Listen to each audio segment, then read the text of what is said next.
دا په کومو زنانو یا په نارینو باندې دا اثرات وي. ګورئ دې اثراتو ته لږ غور کوئ، سوچ فکر چې د هغې بدن درد کوي، هغې له غوسه ورځي، اړی تنګ تنګ کېږي، دغه شان چې کوم دی اړه باندې اور بل وي، دغه شور پې بدې لګي.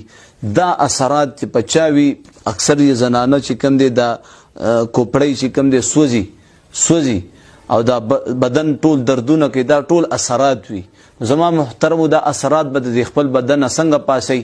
نو زه تاسو ته دا وظایف دې دپاره ښیم چې په خپله باندې زما طرف اجازه ده، په خپل کورونو کې چې کوم دی خپل بچي، خپله زنانه، خپل چې کوم دی ځان په خپله دمو انشاءالله العزیز چې ښه نه شوي زه ذمهوار د الله په فضل سره.